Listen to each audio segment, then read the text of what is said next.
savez peut-être pas ce que c'est des cerises dans un pommier, par exemple. Et peut-être vous allez dire, c'est pas très spirituel non plus ton affaire, mais Jésus utilisait souvent les choses naturelles pour enseigner les choses spirituelles. Amen.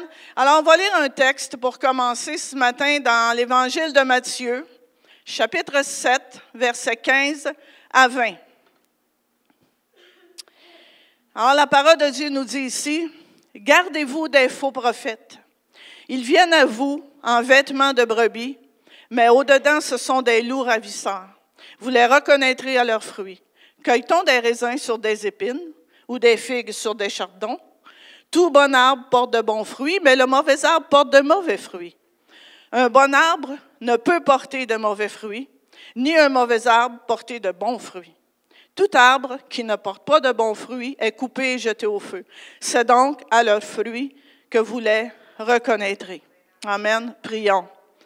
Amen. Père Céleste, je prie ce matin que chaque cœur, que notre cœur soit réceptif à ta parole. Parce que ta parole, elle est utile pour nous instruire, nous enseigner, nous corriger. Mais ta parole, elle est faite pas seulement pour l'écouter, pas seulement pour l'entendre, mais ta parole, elle est faite pour nous transformer. Elle est faite pour être mise en pratique. Alors, je te prie, Saint-Esprit, ce matin, touche nos cœurs.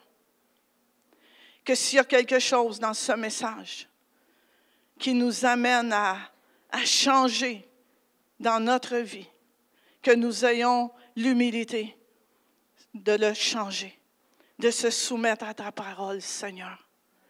Parce que Dieu, on veut que notre vie te glorifie, Seigneur.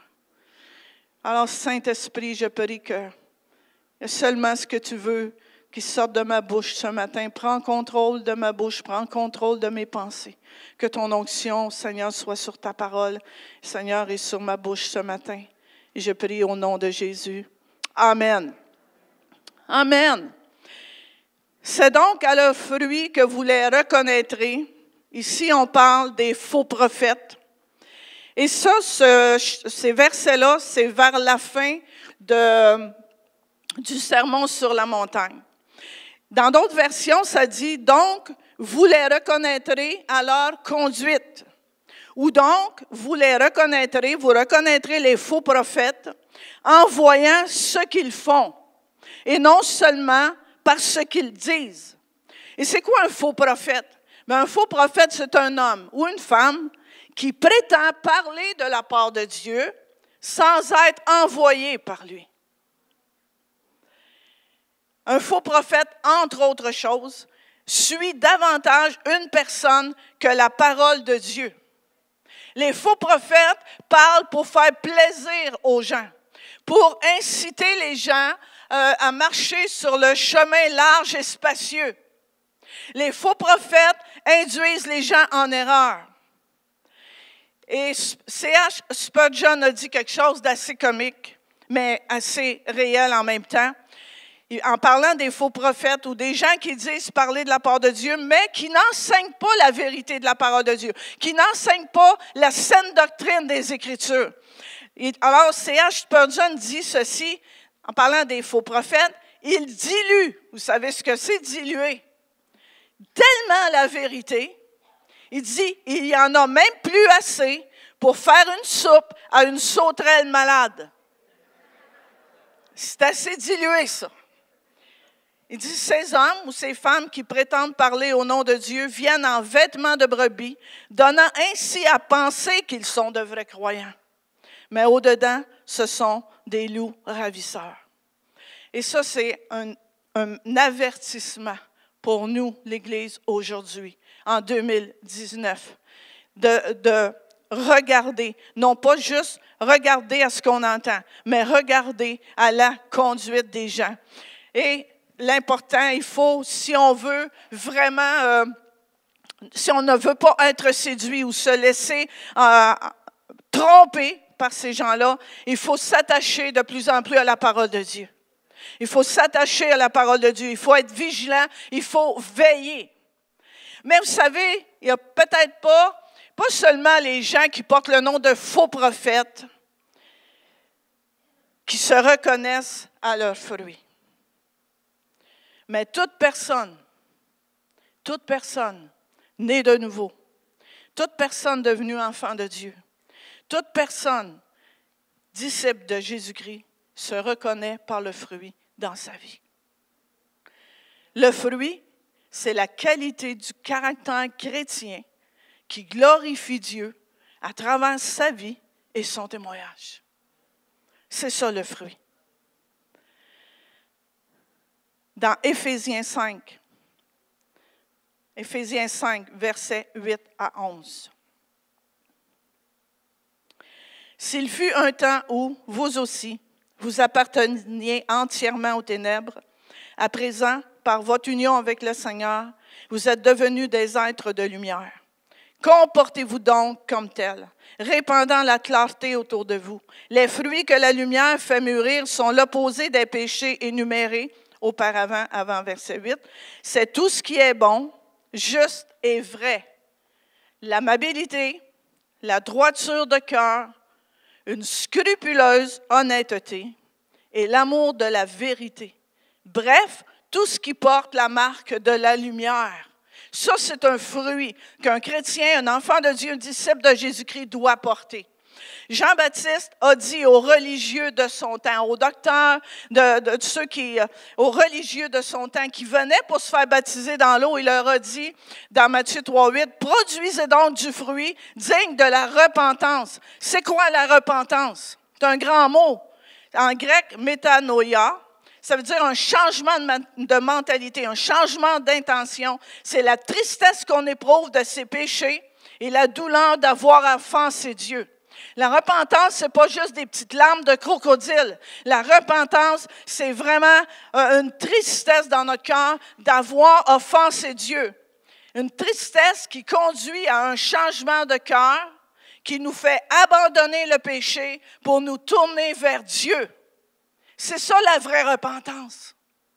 C'est une tristesse dans notre cœur, mais c'est une tristesse qui nous amène à un changement de cœur, qui nous fait détourner du péché, abandonner le péché pour se tourner vers Dieu.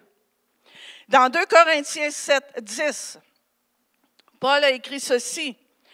En effet, la tristesse qui plaît à Dieu change notre cœur.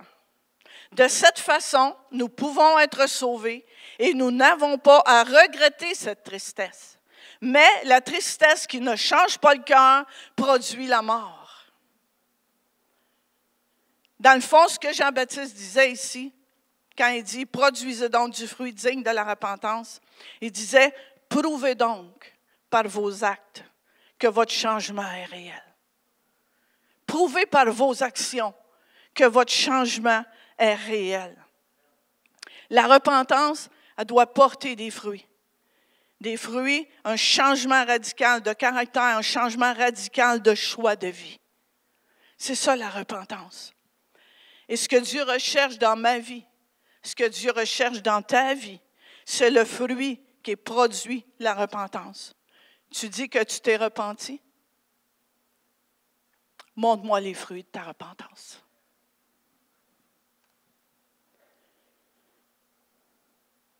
Dans la Genèse, Dieu a dit, dans le premier chapitre de la Genèse, Dieu a dit qu'un arbre porte du fruit selon son espèce.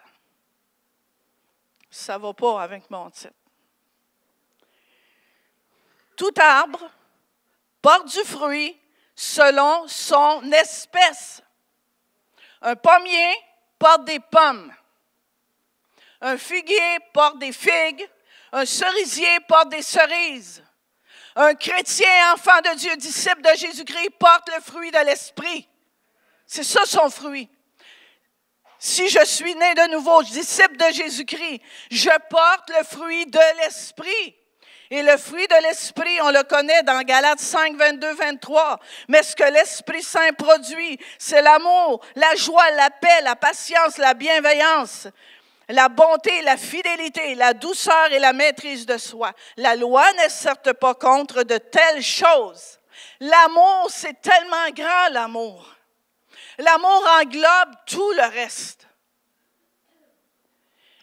On ne le lira pas ici, mais l'amour, selon Corinthiens 13, ça nous décrit comment on doit agir, qu'est-ce que c'est l'amour. Et c'est grand, l'amour. Et lorsqu'on aime, on le démontre par des actions.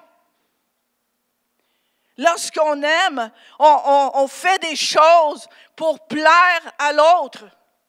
Et lorsqu'on aime Dieu, on fait des choses pour plaire à Dieu. L'amour, lorsqu'on aime, on mentira pas à l'autre, aux autres. On critiquera pas, on murmurera pas. Ça, c'est pas l'amour. L'amour, ça le dit il y a les fruits de l'esprit aussi, ici. Mais l'amour, c'est encore plus grand que ça.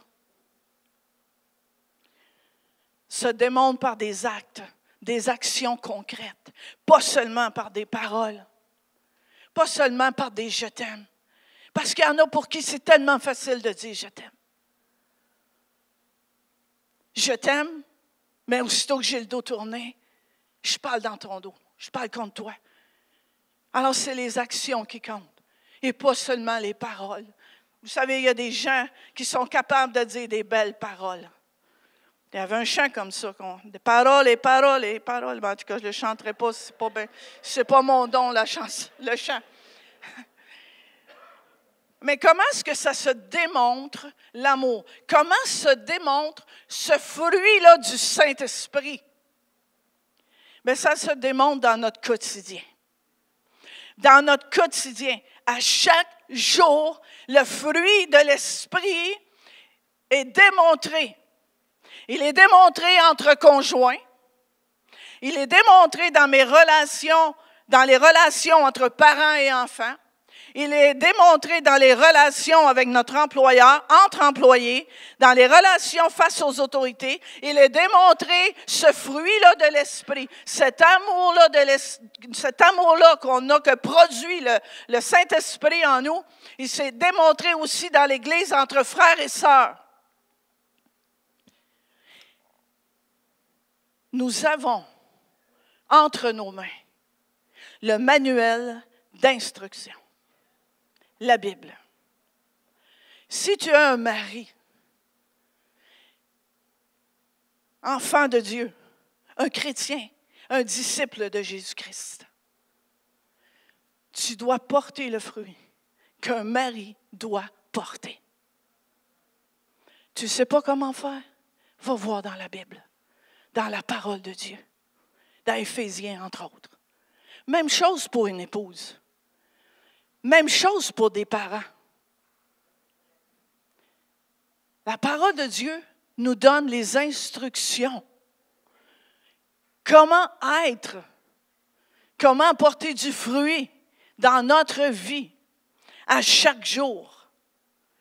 Vous savez, si je dis, ben moi je suis chrétienne, mais que je ne porte pas, je ne manifeste pas ce fruit de l'Esprit dans ma vie, ben, je suis comme un arbre. Je suis comme la photo du début.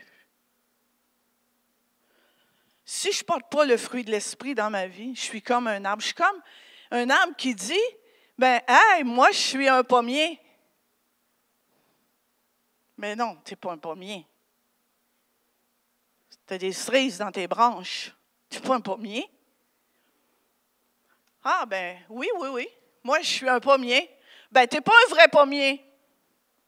Parce que je vois 2, 3 pommes, mais je vois beaucoup plus de cerises dans tes branches. Tu n'es pas un vrai pommier.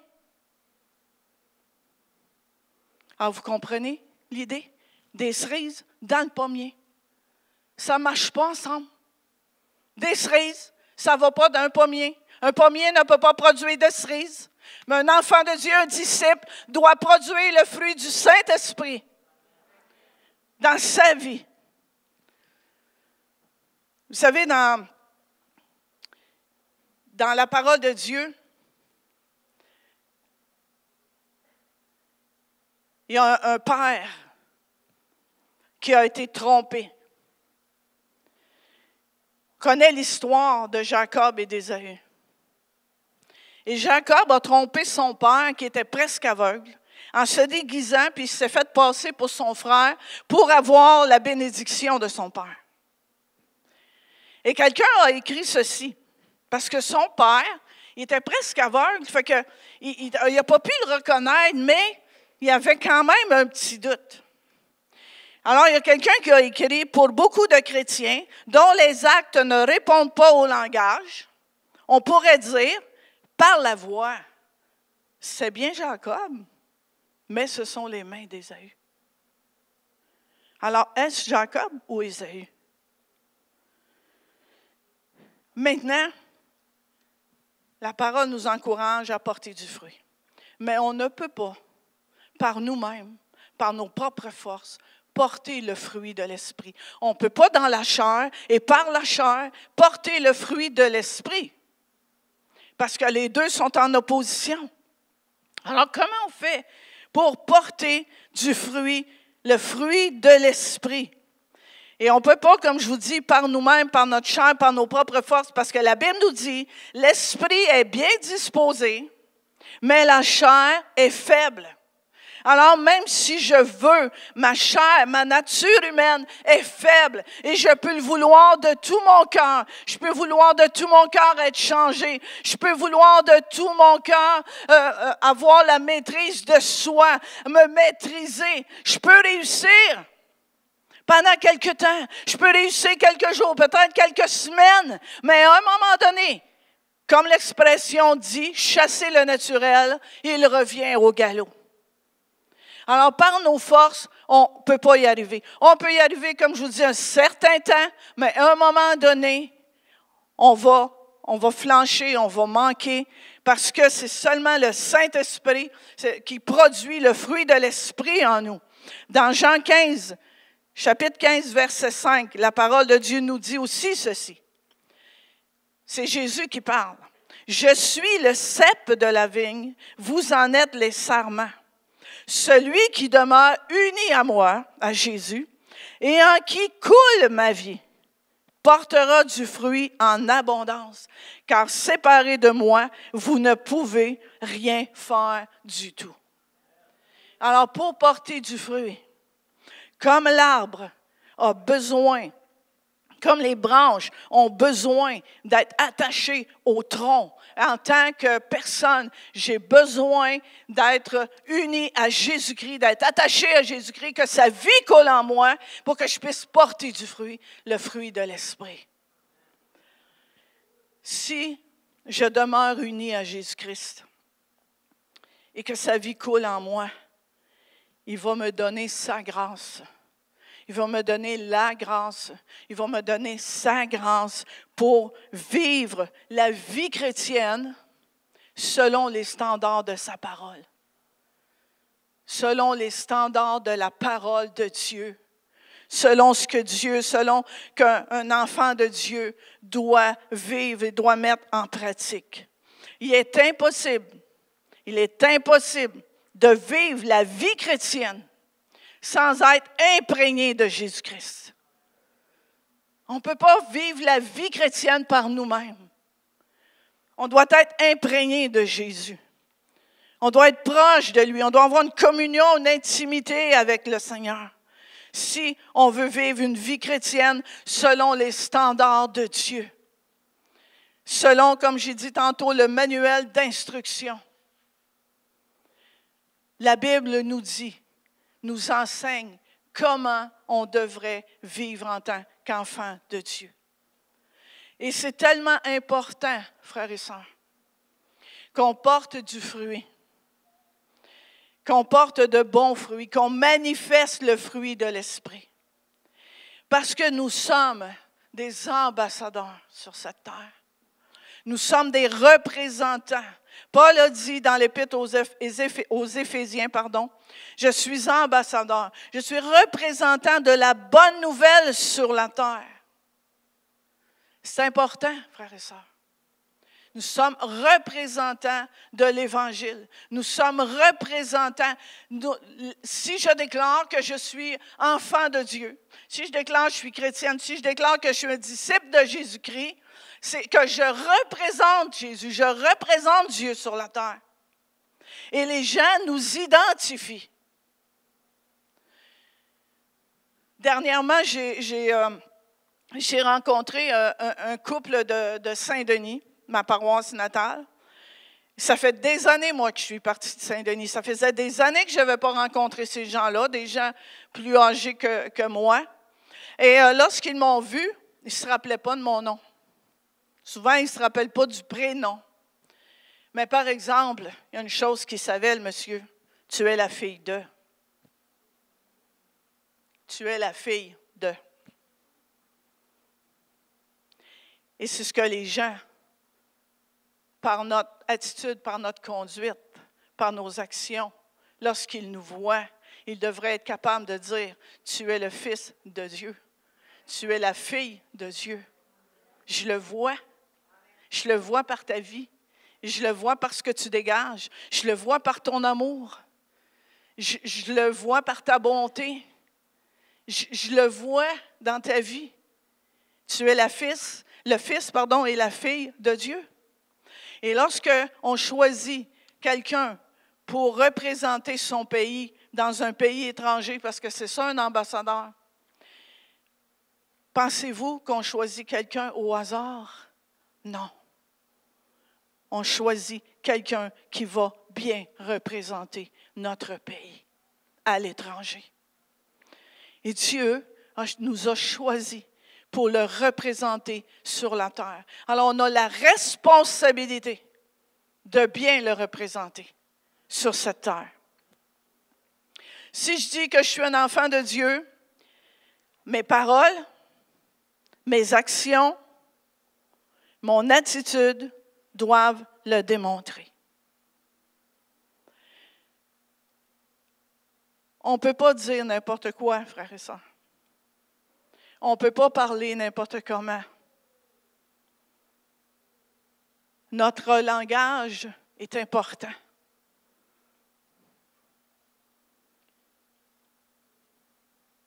Mes actions sont importantes. Mon langage est important dans le sens qu'on ne peut pas dire n'importe quoi. Mais mes actions aussi sont importantes. Et justement, ce matin, je parlais avec quelqu'un. Et je veux juste vous dire, je veux juste vous encourager, frères et sœurs, à ne pas partager n'importe quoi sur les réseaux sociaux. C'est la pire place. On ne peut pas partager n'importe quoi. On ne peut pas faire n'importe quel commentaire. Quand les gens savent que nous sommes chrétiens, quand les gens savent que nous sommes enfants de Dieu, on ne peut pas partager n'importe quoi. Et on ne peut pas faire n'importe quel commentaire. Parce que les gens sautent là-dessus et après, ça ne finit plus. Et ce n'est pas un témoignage pour notre Seigneur. Mon attitude aussi doit démontrer le fruit de l'Esprit dans ma vie. Vous savez, quand je dis ça, qu'on doit porter le fruit de l'Esprit et toutes ces choses-là que Dieu nous encourage à vivre et comment vivre. Mais je suis bien consciente là, qu'on n'y arrive pas tout le temps, puis que des fois, on tombe. Et ce n'est pas le fait de tomber qui est grave. Mais l'important, c'est de se relever. Et quand on parle d'attitude, mais il faut avoir l'humilité aussi. Vous savez, des fois, on est des enfants de Dieu, on est chrétiens, on fait des erreurs. On fait des erreurs. Mais justement, un enfant de Dieu qui fait des erreurs doit être capable de reconnaître qu'il a fait des erreurs. Et demander pardon à Dieu, oui, mais aux gens aussi, devant les gens. On doit être assez humble pour reconnaître. Et ça, c'est une attitude qui démontre que je suis un enfant de Dieu. Notre attitude est très importante aussi. Parce que, je vous le répète, les gens nous identifient à Dieu. Nous identifient à Dieu, frères et sœurs. Les gens, vous savez, il y a des gens,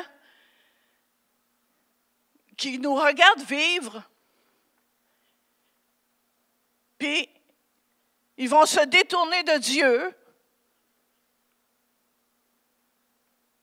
à cause de notre vie parfois.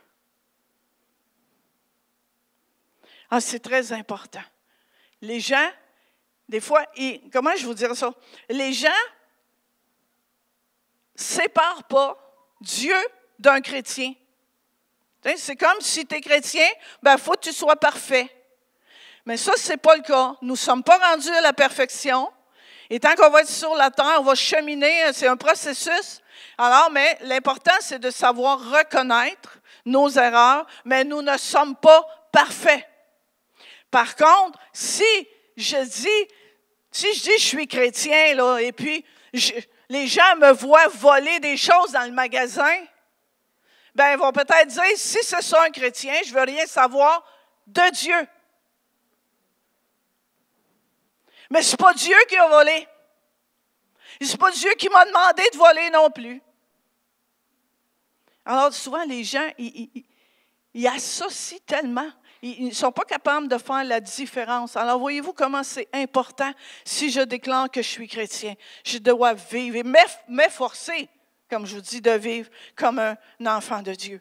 Dans 1 Pierre 2,12, il dit, « Au milieu de ceux qui ne connaissent pas Dieu, ayez une belle conduite. Alors, s'ils vous accusent faussement de faire le mal, ils verront vos bonnes actions. Et ainsi, le jour où Dieu viendra, ils lui rendront gloire. » Ils rendront gloire à Dieu. Parce que oui, on peut être accusé faussement. Mais si on fait, comme ça dit, des bonnes actions, si on vit selon ce que Dieu nous demande de faire, si on porte le fruit que Dieu nous demande de porter, le fruit de l'esprit, alors même s'ils nous accusent faussement, à la fin, ils vont quand même voir nos bonnes actions. Et ils vont rendre gloire à Dieu le jour où il viendra. Une autre raison, non moins importante, de porter du fruit. Et on connaît tous ces versets-là de la parole de Dieu, c'est dans Matthieu, chapitre 5.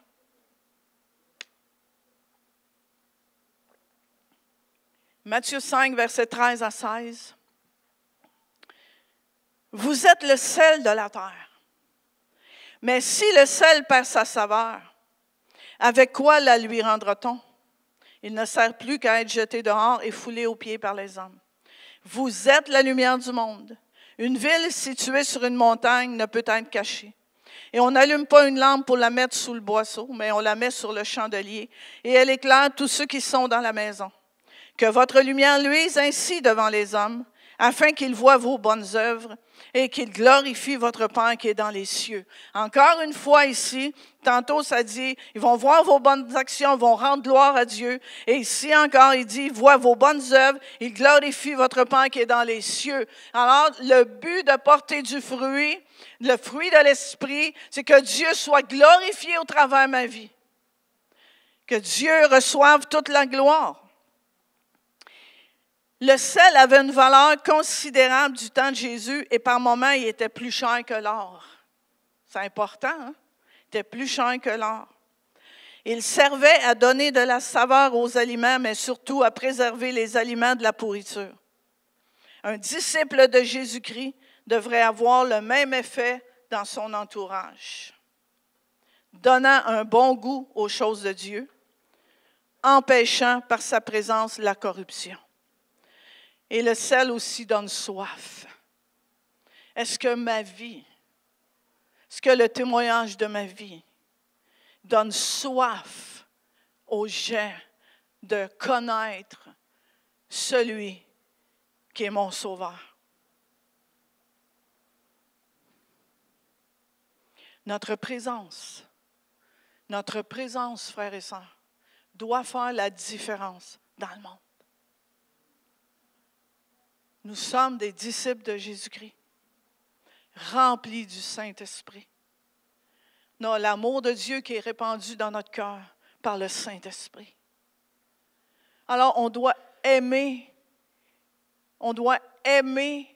d'une façon que les gens voient cet amour-là en action. On doit avoir une joie que les gens autour ne comprennent pas, mais qu'ils envient. Mais ça, c'est le fruit de l'Esprit, c'est le Saint-Esprit qui fait ça en nous. Une vraie joie. Et non pas juste, tu sais, un petit sourire. Vous êtes-vous déjà fait dire ça? Tu ris jaune? Quand tu ris jaune, c'est pas une vraie joie.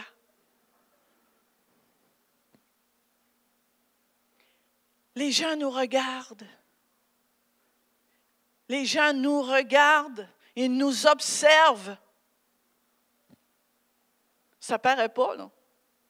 Tu sais, ils ne sont pas là quand tu passes à te regarder à la loupe, mais dans le fond, c'est presque ça.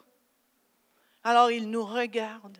Ils regardent comment on vit. Ils regardent comment on parle. Ils regardent comment on agit. On doit faire une différence.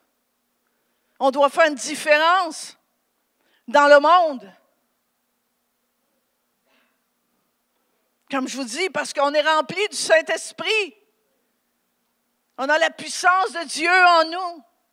On a l'amour de Dieu en nous. On a une paix que les gens, comme ça dit dans la Bible, ils ne comprennent pas. Parce que c'est une paix qui surpasse toute intelligence. Oui, on vit des choses difficiles. Oui, on traverse des épreuves, on traverse des tempêtes, on traverse des deuils, et on a de la peine, on a de la tristesse. Et oui, et ça, c'est normal, et il faut le vivre, ça, frères et sœurs.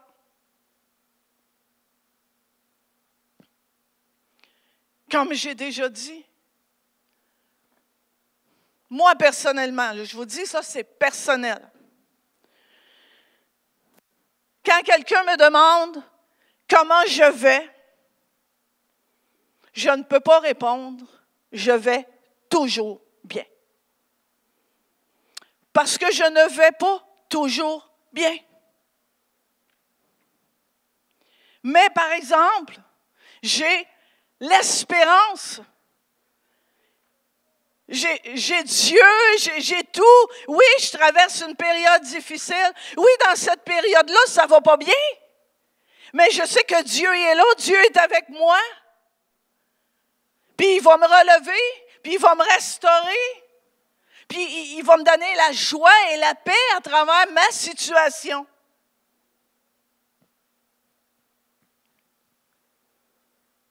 Le fruit de l'Esprit, c'est important. Parce que nous sommes le sel de la terre. La terre a besoin de sel. Elle a besoin des enfants de Dieu. Et aussi, ça dit que nous sommes la lumière du monde. Être la lumière du monde, c'est donc éclairer ceux qui nous entourent. Est-ce qu'on éclaire ceux qui nous entourent? Être la lumière du monde, c'est parler de notre Père et de son Fils dans un esprit de grâce comme Jésus le faisait quand il était sur la terre. Être la lumière du monde, c'est montrer par notre comportement et notre conversation la foi qui nous anime. Nous avons la foi, l'espérance. On n'est pas sans espoir. Malgré toute situation difficile qu'on peut vivre, on n'est pas sans espoir. On a Dieu, on a Jésus, on a le Saint-Esprit dans notre vie, on n'est pas sans espoir. On va revenir avec Éphésiens 5:8, dans une autre version. Autrefois, vous étiez ténèbres. Maintenant, vous êtes lumière dans le Seigneur. Marchez comme des enfants de lumière. Car le fruit de la lumière consiste en toutes sortes de bonté, de justice et de vérité. C'est dans le Seigneur que nous sommes lumière lorsque nous demeurons dans son amour.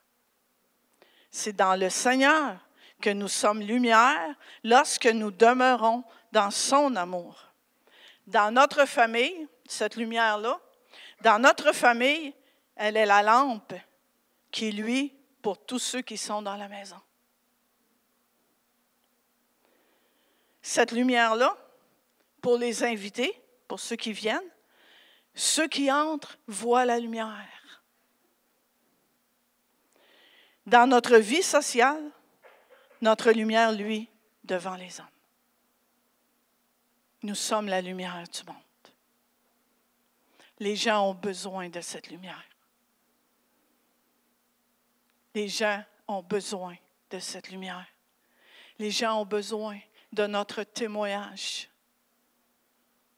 Alors, ce que nous déclarons doit aller dans le même sens que ce que nous vivons. Je vais inviter Pasteur Guy et les musiciens.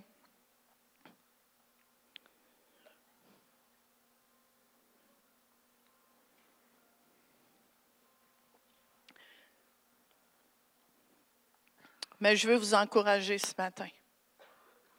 Je veux vous encourager ce matin parce que, en vous disant qu'un fruit a besoin de temps pour venir à maturité. Vous savez, on ne se lève pas un matin en voyant des pommes dans le pommier quand il n'y avait même pas de fleurs la veille. C'est impossible. Et Dieu nous voit chacun de nous où est-ce qu'on est rendu dans notre marche chrétienne. Mais même si notre fruit n'est pas rendu à maturité, on est quand même exhorté, encouragé à porter du fruit. Et ce matin, peut-être que la musique peut jouer très doucement. J'aimerais qu'on prenne un temps. On peut rester là où on est, mais j'aimerais qu'on prenne un temps. Vous savez, mon titre pouvait sembler bizarre. Photo pouvait sembler bizarre.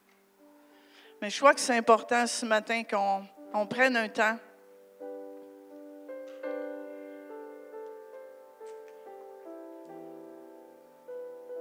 afin de rentrer en nous-mêmes et se placer devant Dieu.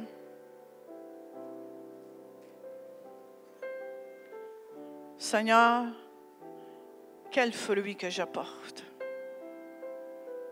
Seigneur, est-ce que je porte le fruit de l'Esprit? Chaque arbre porte le fruit selon son espèce. Moi, je suis enfant de Dieu. Donc, mon fruit, c'est le fruit de l'Esprit. Est-ce que je porte le fruit de l'Esprit? L'amour, la joie, la paix, la bonté, la bienveillance, la patience, la douceur, la maîtrise de soi. Est-ce que je porte du fruit? Est-ce que je porte le fruit de l'Esprit en tant que mari? Est-ce que je porte le fruit de l'Esprit en tant qu'épouse? Est-ce que je porte le fruit de l'Esprit en tant que parent ou en tant qu'enfant? Est-ce que je porte le fruit de l'Esprit en tant qu'employé à mon travail avec les autres employés? Est-ce que je porte le fruit de l'Esprit face aux autorités?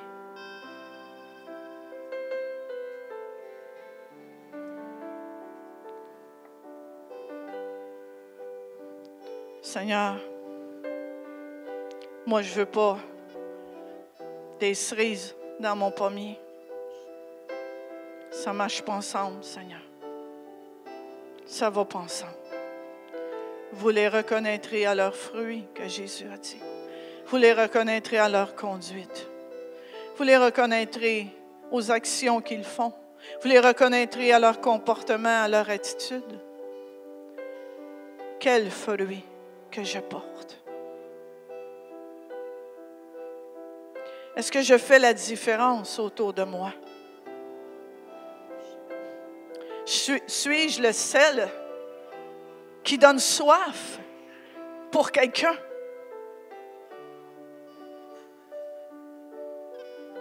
Suis-je le sel qui fait que les gens sont meilleurs en ma compagnie? Est-ce que je suis la lumière qui éclaire autour de moi? Est-ce que les gens voient la lumière en moi?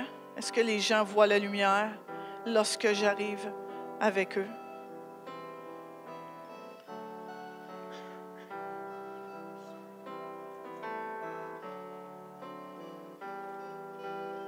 Oh, Seigneur, je veux te remercier pour ta parole, Dieu. Merci pour ta parole, Seigneur.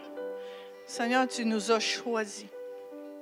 Tu nous as choisis pour être tes représentants sur cette terre.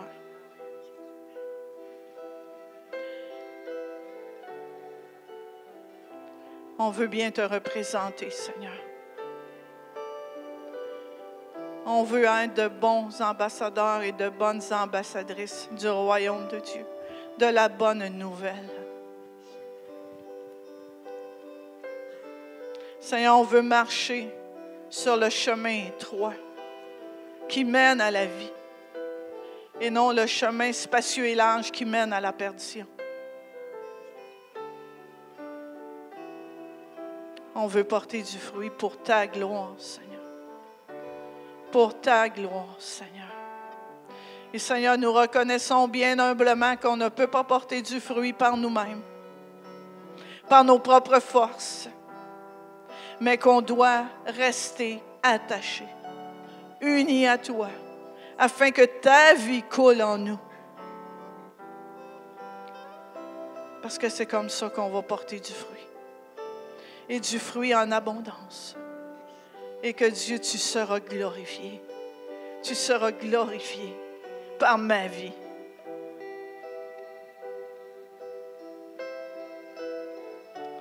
Oh, merci Seigneur Dieu. Merci Saint-Esprit. Viens nous changer, viens nous transformer. Oh, alléluia. Merci Seigneur. Oh, à toi la gloire, Seigneur.